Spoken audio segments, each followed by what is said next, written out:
Coming up on In-Flight Snack, no, it's not the Super Bowl, even though the Jets fans seem to be celebrating that way. But the Jets win a game that they never, ever win. I said I just needed one. Just give me one of these games. The Jets don't win games like this. This doesn't happen for this team, and yet they win. So it's a victory Monday after beating the Eagles, being down 14-3, being down at the end of the game. Tony Adams with a huge interception. Breece Hall runs it in. The Jets win.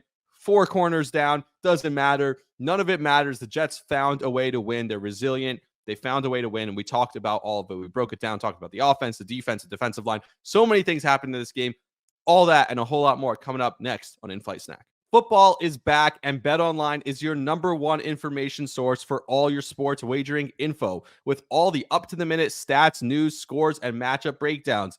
Get the latest game odds, spreads, and totals from the NFL and college football at your fingertips with BetOnline's real-time updates on statistics, news, and odds. From week 1 all the way through the college football playoff and the Super Bowl, BetOnline gives you the access to the best football promotions and contests available anywhere online. Head to the website today or use your mobile device to get in on the action. And remember to use our promo code, which is BELIEVE, BLEAV, to receive your 50% welcome bonus on your first deposit. Again, that's promo code BELIEVE, BLEAV, for a 50% welcome bonus on your first deposit. BetOnline, where the game starts. Let's go empty. Shotgun Fitzpatrick. Underneath. Powell catching current. Powell stays on his feet. He's gone. Touchdown. Jets. Bilal Powell. Hurts facing a 4-man rush over the middle. It's intercepted. Picked off by Tony Adams. Adams on the run. Breaking tackles. Tossed down inside the 10. Tries this year. Wilson looking to the end zone. The 2-point try is good. Takes the snap, drops the throw on 4th and 8. Well protected, looks left, heaves a bomb down the middle of the field. It is broken up by Jordan Whitehead. The Jets are gonna win it. Let's make sure we play like the New York Jets. Let's go to eat a damn snack. Yo, it's Quinn Wins here, and you listen to In-Flight Snack on the Believe Podcast Network.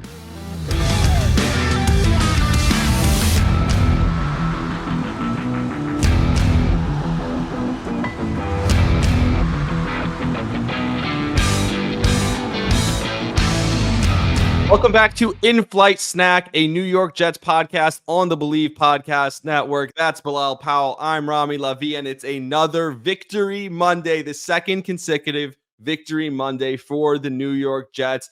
And this team, I mean, there's something special. You said it. We had an instant reaction last night. You said it, Bilal. There's something special about this team because they're 3-3 at the bye lot right now, but they've won 2 in a row. They were 1-3. They lose Aaron Rodgers 4 plays in. The way this team looked, where it looked like Zach Wilson couldn't play quarterback, right? You think it's over. The Kansas City game when they're down 17-0, the way they lost to the Pats, everything that's happened. And then coming into this game, even after a win last week in Denver, it's like, all right, you beat Denver. Denver stinks. They lose 4 out of their 5 corners coming into this game, 4 of their top 5 corners. The touchdown goes against them to start the game, where all of a sudden you're like, wait, we're down 7-0. I thought we just made a huge stop. The resilience of this team has shown time and time and time again, and they battle back, they fight back, they win this game. It would be nice to get a lead once in a while, but it doesn't matter. Apparently, they keep battling, they keep winning, and 3-3 at the bye, all things considered. Could you have asked for any more of this team? Listen, I think we're all surprised right now as a Jets fan base. Jets being 3-3 going into the bye week. And Rami, let me lay something out. 3-3 right now going into the bye week. We have the Giants coming up, the Chargers, and the Raiders before we get back into divisional play. To me, that's set up perfectly for us to put ourselves in a decent position to make a run for the playoffs. I mean, 3-3 without an Aaron Rodgers, with a quarterback who we thought and we're waiting for to turn the corner. He hasn't turned the corner yet, but it just seems like that defense is just they have his back. And right now, I said, if you could just leave the defense out there, we'll be undefeated right now this entire season. But at the end of the day, the defense is picking up the slack of the offense right now. I would love to see the offense get going. We're too talented on the offensive side of the ball. So if we could just turn the corner, this team is going to be someone and a team that no one wants to play for the rest of the year. Quinnen said it on last episode. He said, we don't care what the offense does. We look at ourselves as the defense. If the other team doesn't score, they can't win. We're going to come out and hold the team to 0. And that's what they did in the second half. It's really what they did. This defense is that good. You said it on last episode. You said the defense has to be perfect for them to win this game. They were pretty much perfect. You also said you have to win the turnover battle. The Jets, the one thing, Zach Wilson, give him credit where it's due. He hasn't turned the ball over. Maybe you wish he could take a few more shots because, like you said yesterday in the incident reaction, you have this defense behind you. You can afford to take a few more shots. But okay, fine. You're not taking shots right now. Maybe we'll get there. Maybe that's something they're working on the bye week. The Jets win the turnover battle 4-0 against a team that doesn't turn the ball over. And they forced 4 turnovers in the game. This defense, like you said, and like everyone talked about, I don't know, are they really that good? They've been falling behind some teams. This defense is as special as advertised, if not more. Especially versus a team with backup cornerbacks. I was very surprised at how our defense played without 2 starting cornerbacks. And that was my biggest thing, is saying the defensive backs had to play good, not knowing that we were going in without our 2 starters. Yep. And, obviously AJ Brown had his game, but they kept him out of the end zone. So for me, I think Bryce Hall is doing a tremendous job filling in for DJ Reed and the Sauce Gardner. He's doing a good job, man. Defense is doing a good job to continue to find a way. One of the biggest things that I think they're built on is like, don't make excuses, make plays. And we're seeing that week in and week out with our defense, man. I honestly, this is almost historical. I think we're witnessing history right before our eyes as a fan base, as a fan base, not only for the New York Jets, but just in a league, around the league, what our defense is doing, the games that they're winning for us without having that offense being productive right now. I think we're watching history, man. Yeah, and you said it, because listen to this. They've played 3 MVP type quarterbacks, and here's what they've done. They held Josh Allen and the Bills. He was 29 of 41, 236 yards, a touchdown, 3 picks. He had a 62 quarterback rating in that game. They held Patrick Mahomes to the worst game of his career, 18 for 30, 203 yards, a touchdown, 2 interceptions, also 63 passer rating. And then the Eagles, Jalen Hurts, 27 of 43, 280 yards. Yeah, he had a lot of yards, but touchdown and 3 picks. For those keeping score at home, that's 3 touchdowns to 8 interceptions against 3 of the top quarterbacks in the league, who it's not like they're struggling this year. They're great against everyone else.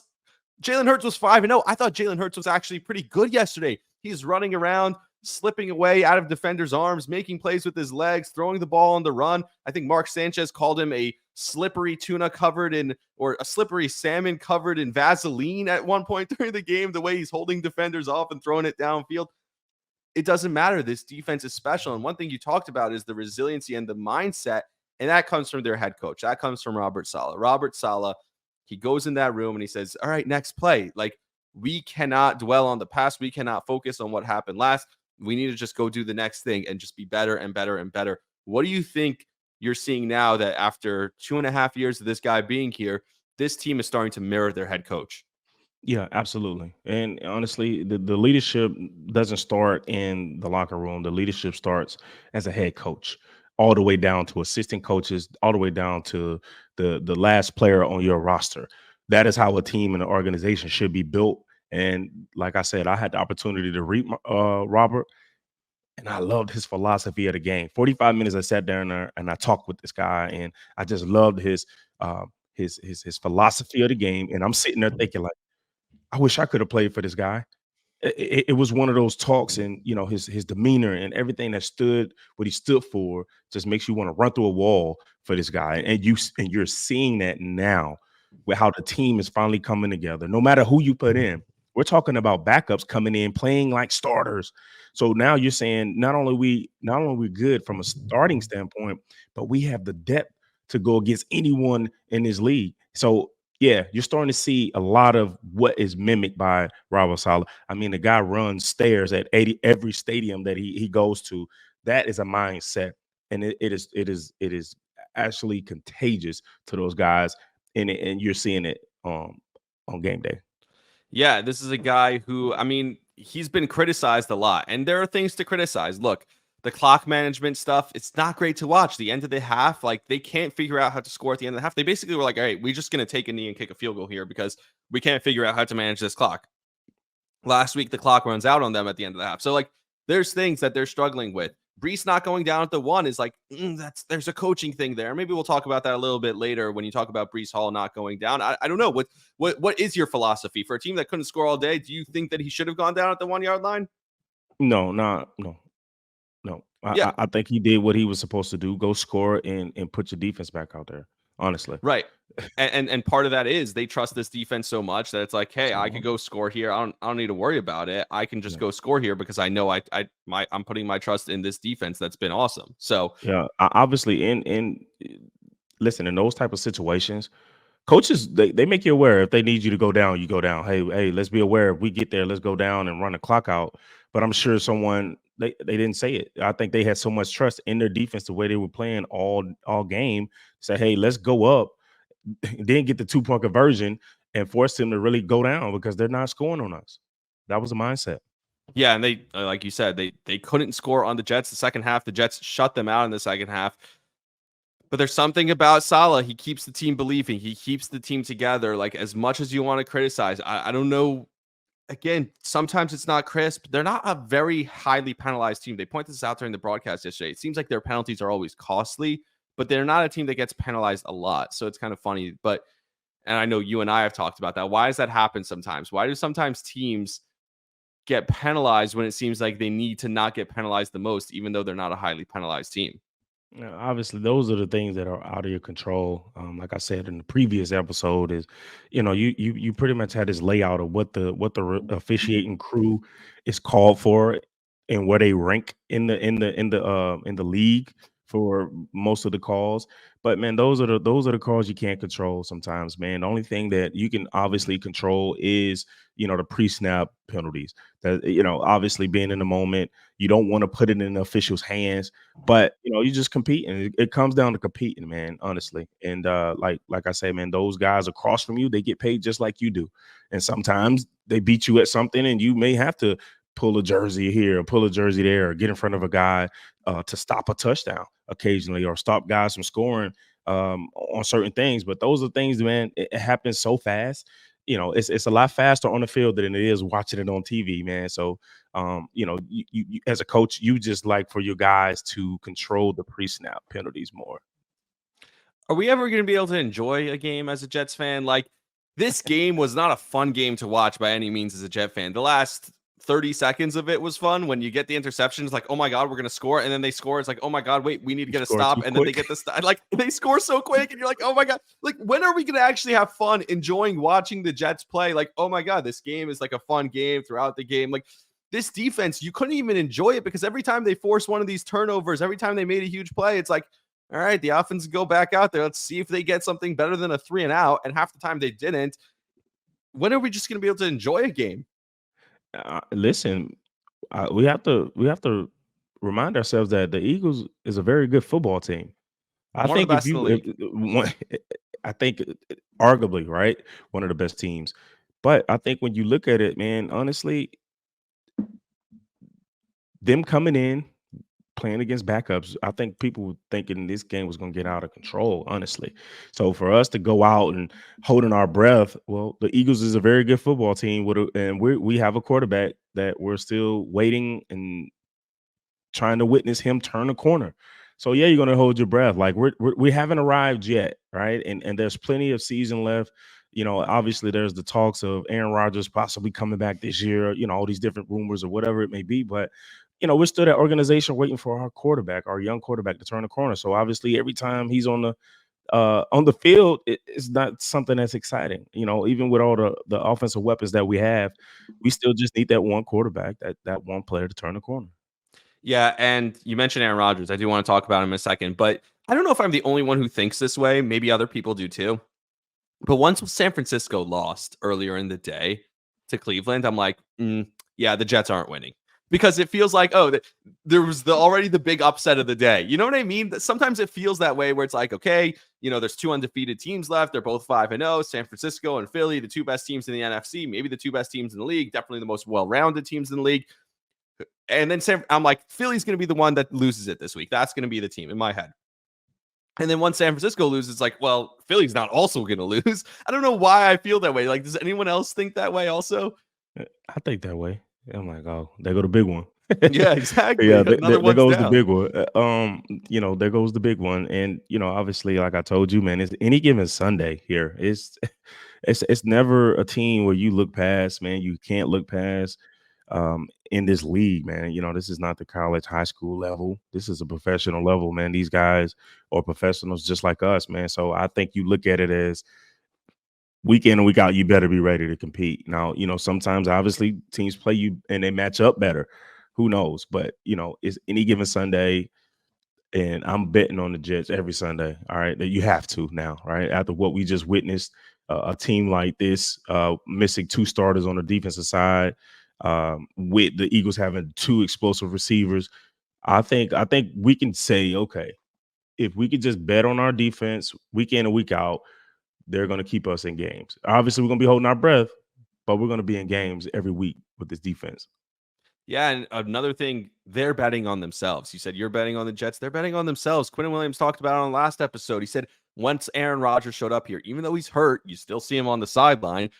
I don't know if you saw the videos of him slinging the rock around, throwing the football, playing catch before the game. He's doing the calf raises. He's turning the ankle.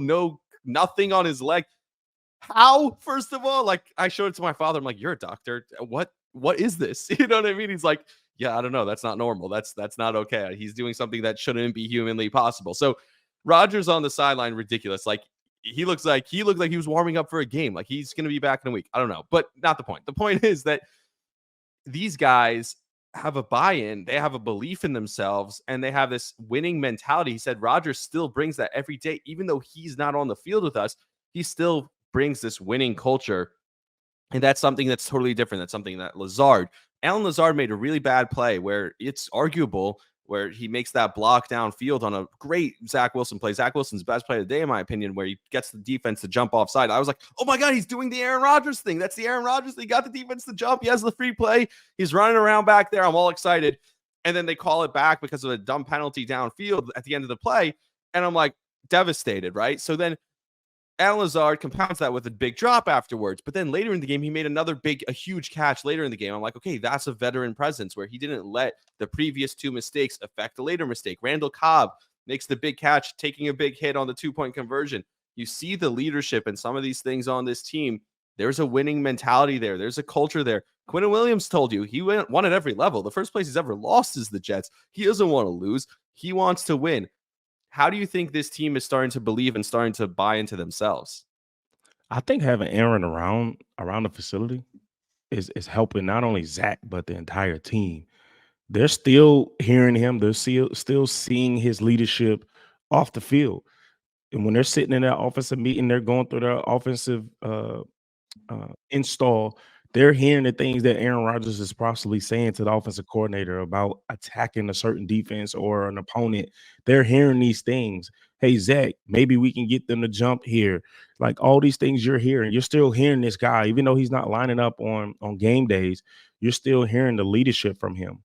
And then you still have a Randall Cobb who has been around the same guy that we're considering a leader. So he knows what to expect. So he's able to talk to his group, and it trickle over to Dalvin Cook being the veteran. All right. Obviously, we don't see him as much as we would like when we first signed him, but he's taking on that veteran role. You have guys in the building that are used to winning, guys that not only used to winning, but they were the best at their position for a long time, very consistent. So when you see this as a player, as a young player, Garrett Wilson, young player, Breece Hall, Zach Wilson, all these guys that are young players, they're still getting the preparation side of this game, which is the most important piece when it comes to playing football on game day. I think fans oftentimes look at the statistical output or impact, and they assume that's the only impact a player has. how much does it go beyond that? A guy who maybe is not the most impactful player on the field, but is impacting winning in other ways in the locker room, like you said. It's contagious, man. Obviously, I wish I would have had the privilege to play with a guy like that. Not only just Aaron, but your head coach. You talk about that guy, and then you talk about the defensive coordinator. I think we don't talk about, and you mentioned that we don't talk about Jeff Ulbrich enough. Yep. I mean, he put together a tremendous game plan versus three very good teams that I felt like we could have pulled that Kansas City game out. Then we beat the Bills, we beat the Eagles.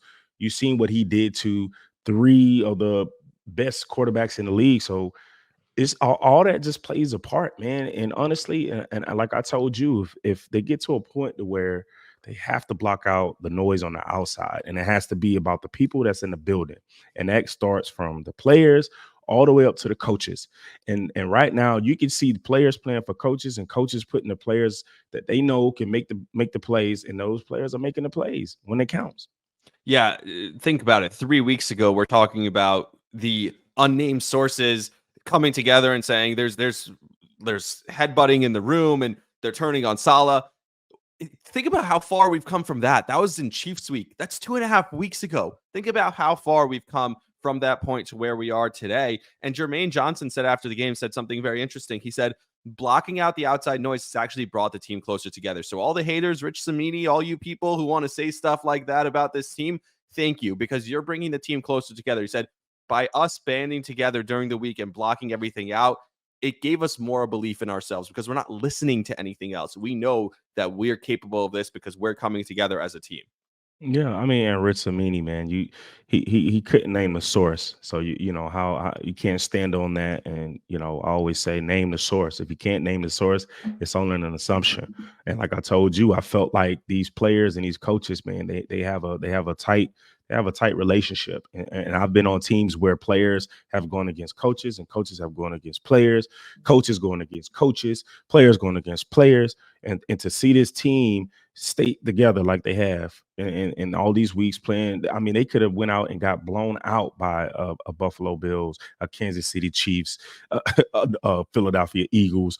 It could have got really ugly for them. So to see the way they're playing and continuing to play, despite all of the assumptions that we may have, because Rich has to get paid, so he has to have some assumption.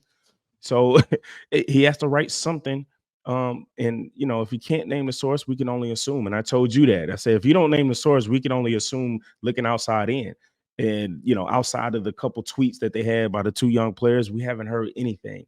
And to me, that as an owner, Woody Johnson should be like, wow, this is a good organization. Joe Douglas, man, my head coach is keeping it together. My head coach is saying, hey, man, my players in the locker room, my leaders are standing up. This is what we need, because it is a long season, man. Not only showing up week to week, but every day going to practice. It's tough. So you need that leadership. And honestly, man, I'm really liking what I see from this team from a leadership standpoint. Yeah, and top to bottom, like you said, the leadership is top to bottom, and they love their coaches. They play for their coaches. Two things. After the game, I saw the camera cut away from it quickly, but you see Aaron Rodgers grabbing Robert Saleh and giving him a bear hug, right before, like right at the end of the game. Like, he's so fired up for Saleh. He knows what this means for Saleh. And then after the game, a friend of mine who was there sent me a video of Joe Douglas waiting at the tunnel for all the players as they were coming in, hugging and high-fiving every single player. Douglas is waiting there. JD. So, like, that's a connection from the top down, and it means a lot to Joe Douglas. He obviously was with the Eagles for a bit before this. So, this game might mean more to him. There's a lot to talk about. There's a lot more to break down. I want to break down the offense. I want to break down the defense. And then we'll give you our player of the game. I also have an interesting question that relates to injuries about Robert Saleh. So we'll come back in a second. My coffee's getting cold. So we'll come back in a second. We'll take a quick break and come back with that in a minute. All right, coming back here, I want to start with this question before we get into the offense.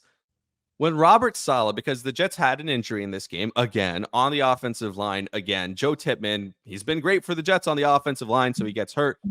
And Robert Saleh said he could be out, quote, a while. I don't know what that means. But what is it about Robert Saleh that when he says on Monday and then on Wednesday and then on Friday that a guy is healthy and he's going to be ready to go, probably, somehow it ends up being a career-ending injury? Like, every single time.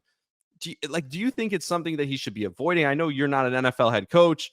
I'm just certainly not an NFL head coach. But why does he feel the need to give like a really positive report oftentimes, like he did about DJ Reed, like he did about Sauce Gardner, like he's done countless times. He did it about Elijah Vera Tucker a couple weeks ago. And then a day later, he comes back. He's like, oh, actually, whoops, my bad. They're going to be out for the season. Like, it's so interesting. Why does he give an overly confident report? Like, it just makes him look bad, no? No, I think it's a couple things. You have to think about the opponents, like checking on the injury reports. Okay. Everything's reported, man. You're just trying to, if I say Sauce Gardner's out, then you can have a game plan going into the game to attack our corner. So it's a little bit of rather than saying gamesmanship there. Yeah, obviously that, and just respecting as a player's privacy, man. Especially when you talk about a season-ending injury, man. That sometimes emotions arise, and as a good head coach, you just want to respect your player, man. Keeping it private. I had that conversation with Ty Bowles after my neck injury. I was told that, hey, man, we're going to respect your privacy, and next thing you know, something came out about, oh, it's career ending. And I'm like, hey, we just had this conversation. What are you talking about? So I think players and coaches, man, it's just a privacy thing, getting guys to like kind of like level out their emotions during that time. AVT was doing a great job for us, man. So to lose him for the season after losing, Aaron Rodgers to the same exact injury, I'm sure there was a lot of emotions that coach wanted to be like, you know what, we're going to protect you as much as we can from the media because we know how the New York media can get. And obviously, that goes along with the next week, man. The opponent, man, they're checking on the injury reports. You know what I mean? So it's just a game that these coaches play, man. Just keeping things in house. Yeah, so hopefully we hear good news soon. Robert Saleh should be speaking to the media pretty soon about Joe Tippmann because he was fantastic. The offensive line, for the most part, did hold up after he left, and they started to fall apart a little bit towards the end of the game. But let's talk about the offense. Offensively right now, the Jets are 32nd in the league on third down. They were 2 of 11 in this game on third down. They're 31st in the red zone. At one point in this game, they had a streak of 8 consecutive red zone trips where they hadn't scored a touchdown. That's insane. And yet they're 3-3 with all that said. So this offense has a lot of room to improve. Do you feel like this offense, everyone's saying that we're this close. Do you feel like their offense is this close? I don't think so. I think they're a long ways out. Obviously we saw some glimpses of what the offense can do. The excitement of seeing some glimpses of Zach Wilson finally coming along, but I don't think they're there. In order to be there, you have to be consistent. So, and I don't think we've seen enough consistency from Zach Wilson. From his standpoint, the offense is inconsistent. I think the most consistent thing is the defense right now. That we're gonna have to hang our hat on them at least for hopefully we can turn a corner after the bye week. Hopefully give yourself a chance to evaluate. Now is about evaluation. What are we good at? Throw this out, add that in. There's so many statistics you go over as an organization during the bye week of where we fit here, third down, second down, how to get better here, what fits this player, that player. And hopefully that coming out of that game and going into the Giants week, they can finally turn the corner, and we can sit up here as a fan base, and we can kind of relax on game day and enjoy it instead of holding our breath every single play. Yeah, and the Giants game is going to be fun. They just lost a tough one last night on Sunday Night Football in Buffalo. They fall to 1-5, so it's going to be a fun game that week.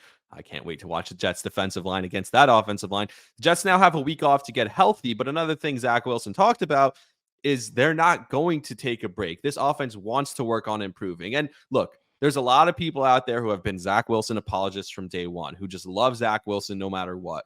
And the second he came in, they're like, oh my God, you see the play he made against Kansas City? Look at the game he's had, blah, blah, blah. Look, Zach Wilson has made some decent plays, but you said it. Consistency is the key. That's what it takes to be an NFL starting quarterback. He's played like a backup, which is what he is. He's a serviceable backup the last 2.5 games. He hasn't been awful. He just makes some plays that are head scratchers. He misses wide open receivers. He doesn't see them. Not that he doesn't throw it to them. He's got all the talent in the world. So there are some plays he makes, like the throw to Garrett Wilson on the sideline, the way he zipped into 2-point conversion, some of the back shoulder throws he made against Kansas City. But he's still not there. He's not close to what you need a starting quarterback in the NFL to be. He's a bad NFL quarterback. 2 weeks ago, he wasn't even a peewee level quarterback. He looked like he hadn't played quarterback at any level. So now he looks like a bad NFL quarterback. So somehow that giant leap, which is a big leap, people are freaking out about. He's still not good, but he's good enough, I guess, for them to win games if they have a historic defense. But if they would have lost the game yesterday, which they were this close to losing, that's entirely on Zach Wilson, is it not? Well, I said this. I said if Zach Wilson can manage a game, um, we'll be okay because our defense does a tremendous job of keeping teams out of the end zone. And what I mean by managing the game for Zach Wilson is not turning the ball over 3-4 times a game. You saw winning the turnover margin between the Eagles put us up. You know, you saw the Buffalo Bills game. We won that game because of the turnover margin. If Zach Wilson can find a way to, we're not looking for him to come put up all pro numbers. We're just looking for him to manage the game, take care of the football. Let's find a way to extend plays. As you said, you know, last night they were 20% on third down. That'll put you at the bottom of the list in any sport, 20%. So they just need to find a way to continue to get Zach Wilson better. You know, like I told you, they're about to evaluate right now. What are we doing bad on third downs? What can we get better at on third downs? How can we perform on third downs? Extending the plays for the defense is going to help those guys out a lot too, keeping them off the field. You know, I'm pretty sure the 3 and outs, man, they're tired. They're tired and they're still fighting. So Zach Wilson, all he has to do is take care of the football, find a way to extend plays. Don't look for the big things. Take what the defense gives you. Like all the things that we saw in the previous weeks where he did look like a good quarterback. If he just takes what the defense gives him, check the ball down, take care of the football, I think we can go out as an offense and average 21 points a game, 20 points a game, which is enough for our defense. That's Yeah. enough. Putting 20 points is enough to win in this league. I mean, for this team, the way this defense is playing right now. Yeah, and again, we're not asking him for a ton. What I will say, one of the ways they can convert better on third down is to take some more chances. It looks like he's so conscious of the turnovers that he's not willing to take any risks. Sometimes I feel like you have Garrett Wilson on the outside, take a shot with him. You have some of these big tight ends in the middle. Let them go make a play for you. You have these talented receivers.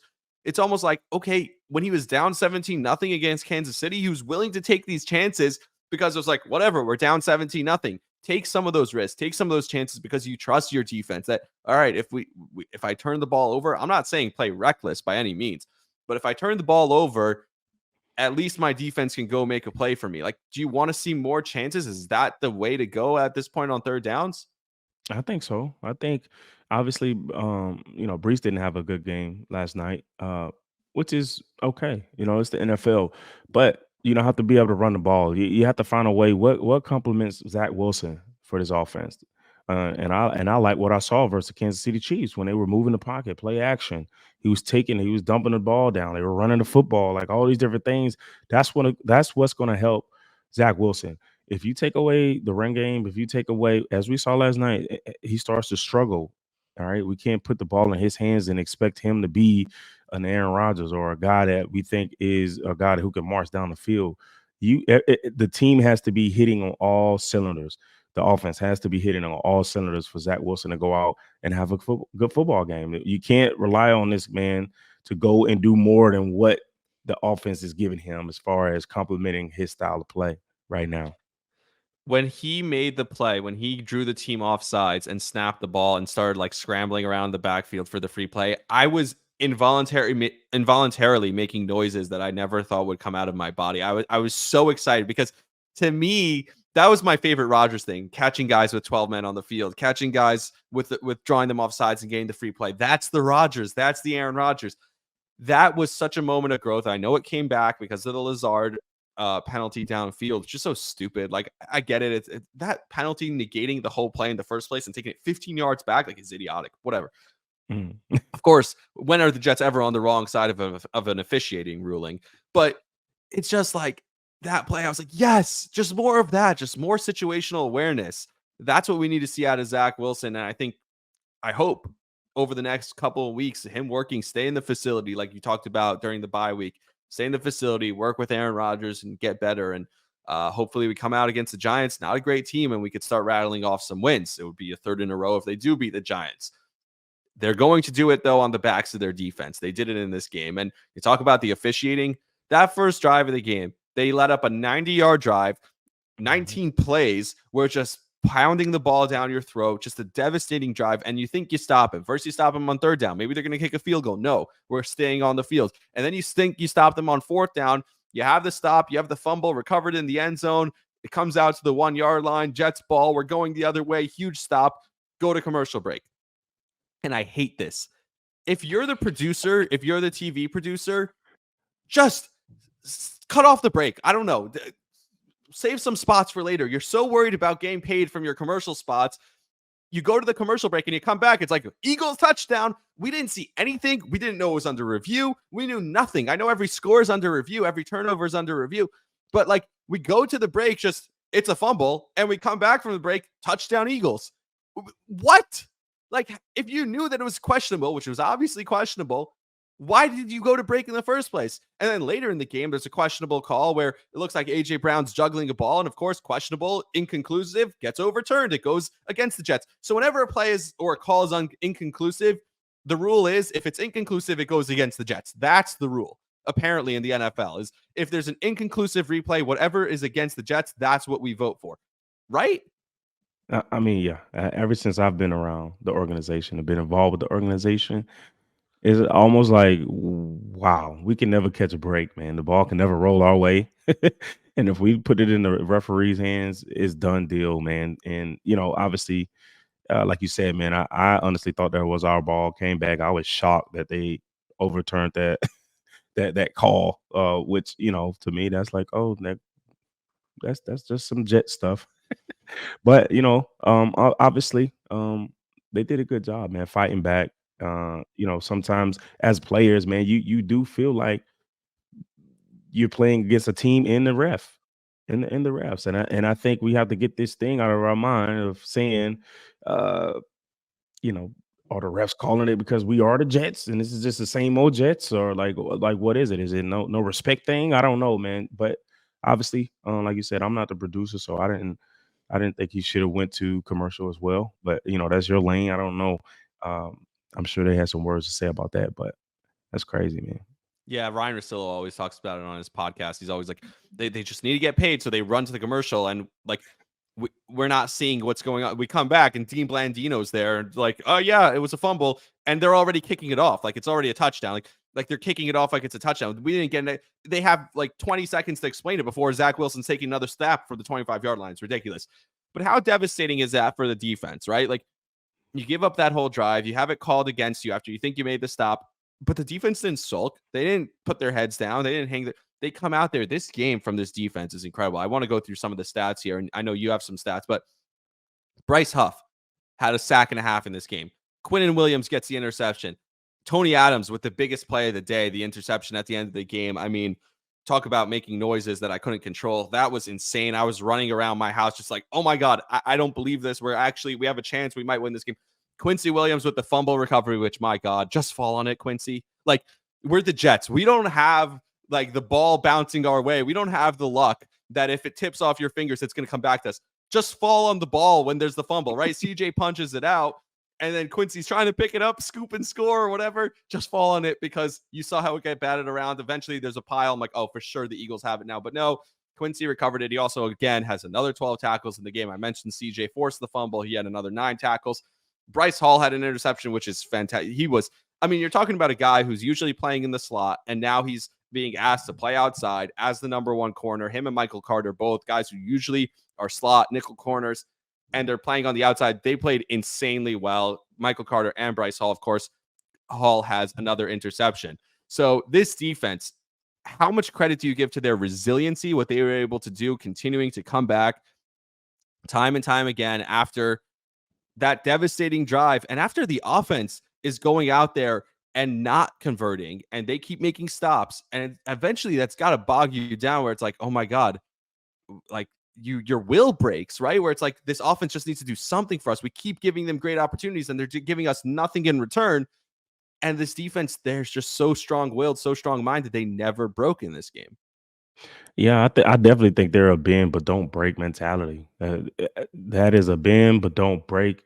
And as much as we could talk about how good the defense is and how bad the offense is playing right now, I think there's room for improvement by the defense as well. I think when you look at them, I think they're top 5 in the red zone, number 3 right now in the league in red zone defense. But outside of that, they're the bottom they're at the bottom half of statistics. So you would like to see them to improve outside of the red zone as a unit to you know what I mean? I think that can also help Zach Wilson when we talk about the field position, right? Yeah, we stop them when they get in the red zone. They kick, they score, they still flip in the field. So can we find a way to get better outside of the red zone so that way we're forcing them to punt, giving us a shorter field for Zach Wilson? We don't want to see Zach Wilson go 75 yards every drive. We don't want to see that from Not him. going to happen. And then you look at the third down conversion from the Eagles last night. It was 7 out of 14. That's 50%. On the Eagles side, that's going to put you at the top of the top of the league on the offensive standpoint. And on the defensive side, it puts you at the bottom. Right now, we're sitting at the bottom half on third down conversions. We talk about the offense being 31st, 32nd on third down conversions. So that's a lot of ball. Like, if you could find a way to complement each other, they can be a lot better. I think the scores are a lot different when you look at it from a statistic standpoint. The defense needs to do a better job. I think it's a good time going into the bye week. We have the New York Giants coming up. It's a good time for us to evaluate where we need to improve. We can sit here and talk about how good the defense is, but there are so many places that they can improve to get better for the rest of the season. Yeah, and one of the places is starting faster. We said this every game. I tweeted out before the game, I'm like, if you start slow against the Eagles, that's exactly what they want to do. They want to jump on top and then just run the ball down your throat, control the line of scrimmage on both sides. The Eagles don't blow 14-3 leads. They had a 14-3 lead in this game. Again, the Jets fall behind early. How do you start faster on the defensive side? I think just improving. You have to improve. You have to make those plays when they're presented. You have to get off the field on third downs. You have to find a way to get off the field on third downs, especially versus a Jalen Hurts in the Eagles offense. Man, they're so explosive. You just have to find a way, man. I don't know if that's getting to the quarterback. I don't know if that's instead of going for the tackle, knocking down the ball, the pass breakup, or making that open field tackle. Those are the little things that hurt you when you talking about the conversions on the defensive side of the ball.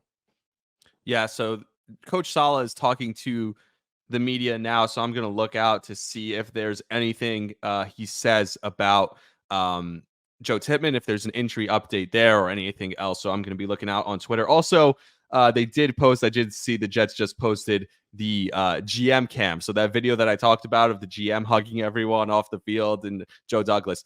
But you mentioned Jalen Hurts. Jalen Hurts played fantastic. I thought he had some Houdini plays where they're grabbing onto him. He's stiff-arming guys and throwing it downfield.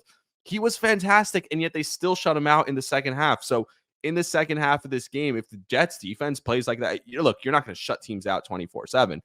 But shutting them out in the second half, it's just extremely impressive because it didn't feel like Jalen Hurts played poorly. Mahomes, it felt like he played poorly. Allen, it felt like he played poorly. This game, it felt like Jalen Hurts played really well, and yet the Jets defense just played better. Does that make sense? It does, but he also had 3 turnovers. I mean, in a critical time. You know what I mean? And that's the biggest thing that you want to talk about as a team, man. From an offensive standpoint and the defensive standpoint, winning the turnover battle, getting more opportunities than the opponent. Obviously his statistics were better than Mahomes. He looked a lot better. He played a lot better than Mahomes and Josh Allen. But again, he gave 3 turnovers. So, that's to us, that's no matter what you're doing, that trumps the touchdown, the rushing touchdown, the passing touchdown. I mean, all these different things that they were doing, man, when you talk about turning the football over. That's the most important thing in this game.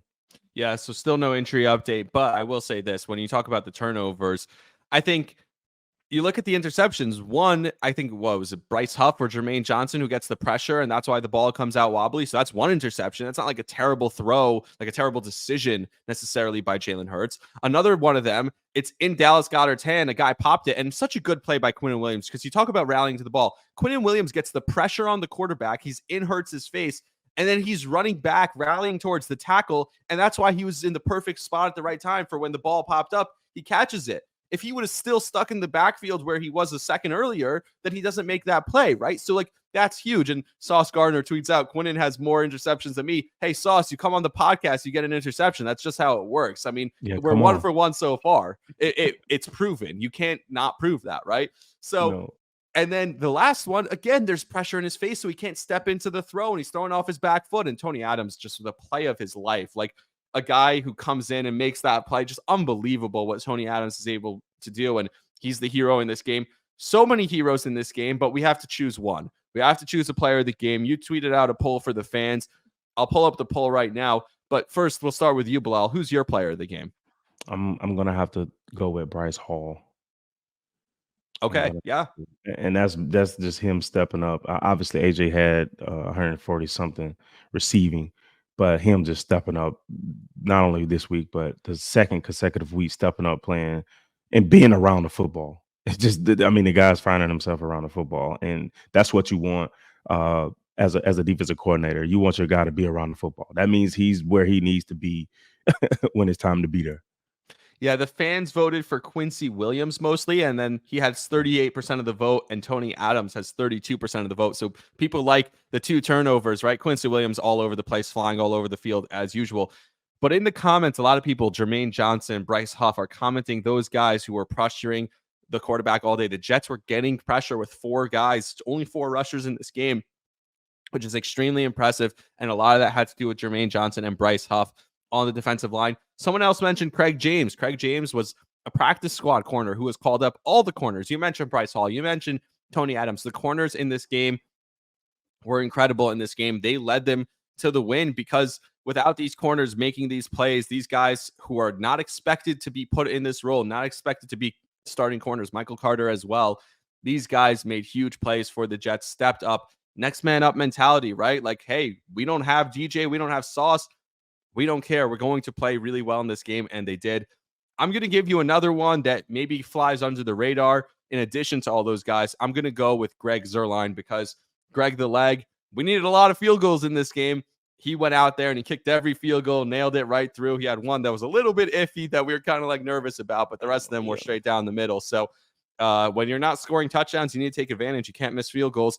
You saw the Eagles missed a huge field goal in this game. The Jets didn't. So shout out Greg the Leg Zuerlein. Unless you got anything else, I think we'll kick it to next week to later this week, Thursday's episode, right? Yes, sir. All right. So as always, everyone, thank you for listening. I appreciate you guys listening. Bilal appreciates you guys listening, if I can speak for you. We will come back with some great episodes this coming week. We have a few guests coming up because it's a bye week, and then we have to preview the Giants week. So a lot of fun stuff going on this podcast. If you missed our episode with Quinnen Williams, a lot of that stuff is still relevant from last week. So go back and listen to that. Quinnen Williams is awesome. Like and subscribe and comment and all those great things that help this podcast grow, because this is one of the best Jets podcasts out there, and you want to be part of the family. So until next time, I appreciate you all for listening, and Bilal, see ya. All right. I'll see you, man. Let's go to eat a damn snack.